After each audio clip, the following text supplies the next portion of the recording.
മനുഷ്യർ വെറും ഡാറ്റകളോ? ശാസ്ത്ര പുരോഗതിയും സാങ്കേതികതയും മനുഷ്യ ജീവിതത്തെ കീഴ്മേൽ മറിക്കുന്ന ഒരു കാലഘട്ടത്തിലാണ് നമ്മൾ ജീവിക്കുന്നത്. ഒരുപാട് നന്മകൾ അതിലൂടെ കടന്നു വരുന്നുണ്ട്. എന്നാൽ ഒപ്പം കടന്നു വരുന്ന തിന്മകൾ ഈ ലോകത്തെ മുഴുവൻ ഹൃദയത്തിൽ നിന്നും മനുഷ്യത്വത്തിൽ നിന്നും മാറ്റി നിർത്തുന്നതാണ്. അതുകൊണ്ട് തന്നെ ഈ നോമ്പുകാലത്ത് യഥാർത്ഥമായ ഹൃദയ വിചാരങ്ങളും മനപരിവർത്തനവും നമ്മളിൽ നിന്ന് ദൈവം ആഗ്രഹിക്കുന്നുണ്ട്.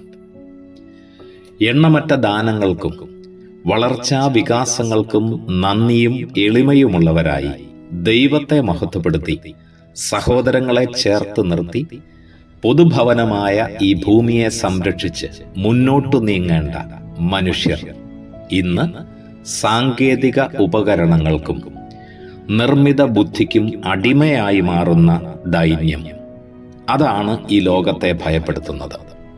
ഈ ദിവസങ്ങളിൽ ബഹിരാകാശത്തിന്റെ അതിർവരമ്പുകൾ ഭേദിച്ചുകൊണ്ട് ലോകത്തിൽ വിജയം പാറിച്ചു നിൽക്കുന്ന സുനിത വില്യംസും ബുച്ച് വിൽമോറും അവർ പറഞ്ഞ ചില കാര്യങ്ങൾ ശ്രദ്ധിക്കുന്നത് നല്ലതാണ്. ബുച്ച് വിൽമോർ അദ്ദേഹം പറഞ്ഞു, നല്ലൊരു ശാസ്ത്രജ്ഞനും പൈലറ്റും ഫുട്ബോളറും ഒരുപാട് അവാർഡുകൾ കരസ്ഥമാക്കിയിട്ടുള്ളതുമായ മനുഷ്യൻ പറഞ്ഞു, എല്ലാം ദൈവത്തിന്റെ അത്ഭുതമല്ലാതെ മറ്റൊന്നുമല്ല. ഇവിടെയും ബഹിരാകാശത്തും ഒരുപോലെ ജീവിച്ചിട്ട് തൻ്റെ ശാസ്ത്ര ഗവേഷണ നിരീക്ഷണ പരീക്ഷണങ്ങളെല്ലാം കാച്ചിക്കുറുക്കിയിട്ട് അദ്ദേഹം പറഞ്ഞു, ദൈവത്തിന്റെ അപരിമേയമായ ശക്തിവിലാസം അത് കാണുകയായിരുന്നു ഞാൻ.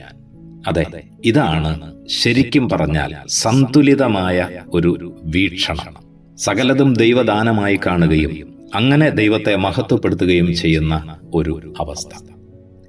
ജീവനും മനുഷ്യബുദ്ധിയും ദൈവദാനങ്ങളാണെന്നും അതിനോളം വരില്ല മറ്റൊരു കൃത്രിമ ബുദ്ധിയും AI-യും എന്നുള്ള വിവേകം നഷ്ടപ്പെടുത്താതിരിക്കുന്നതിനാണ് നമ്മൾ ശ്രദ്ധിക്കേണ്ടത്.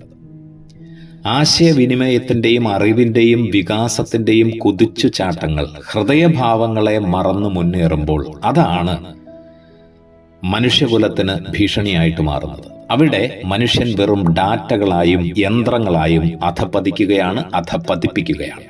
ഡിജിറ്റൽ വിപ്ലവങ്ങളിലൂടെ സ്വാതന്ത്ര്യത്തിന് പകരം അടിമത്തം ഇരന്നു വാങ്ങുന്ന ബുദ്ധിശൂന്യതയും തിരുത്തപ്പെടേണ്ടതാണെന്ന് അന്റീക്വ എത്ത് നോവ എന്ന് പറയുന്ന പ്രബോധനത്തിൽ ഫ്രാൻസിസ് മാർപ്പാപ്പ നമ്മളെ ഓർമ്മപ്പെടുത്തുന്നുണ്ട്. മനുഷ്യത്വത്തെയും മാനവികതയെയും അപകടത്തിലാക്കുന്നതൊന്നും വികാസമല്ലെന്നുള്ള തിരിച്ചറിവ് ഇന്ന് അനിവാര്യമാണ്. സാങ്കേതിക വിദ്യയിൽ സമ്പന്നരും മനുഷ്യത്വത്തിൽ ദരിദ്രരുമായി മാറുന്ന ഇക്കാലഘട്ടം ഹൃദയവിചാരങ്ങളിൽ നിന്നാണ് അതിൻ്റെ മാനസാന്തരം നിർമ്മിക്കേണ്ടത് എന്ന് പാപ്പ ഓർമ്മിപ്പിക്കുകയാണ്.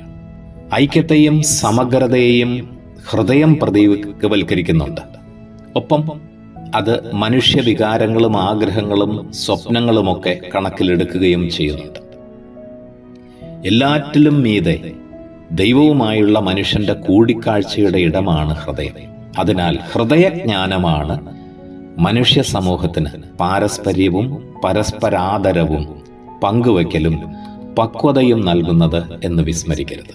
അതുകൊണ്ട് ഹൃദയ വിജ്ഞാനം വീണ്ടെടുത്തുകൊണ്ട് മാത്രമേ കാലഘട്ടത്തിന്റെ ചുവരെഴുത്തുകൾ വായിച്ച് യഥാർത്ഥ ആശയവിനിമയത്തിലേക്കുള്ള പാത തുറക്കാനും അത് പൊതുനന്മയ്ക്ക് ഉപയുക്തമാക്കാനും സാധിക്കൂ.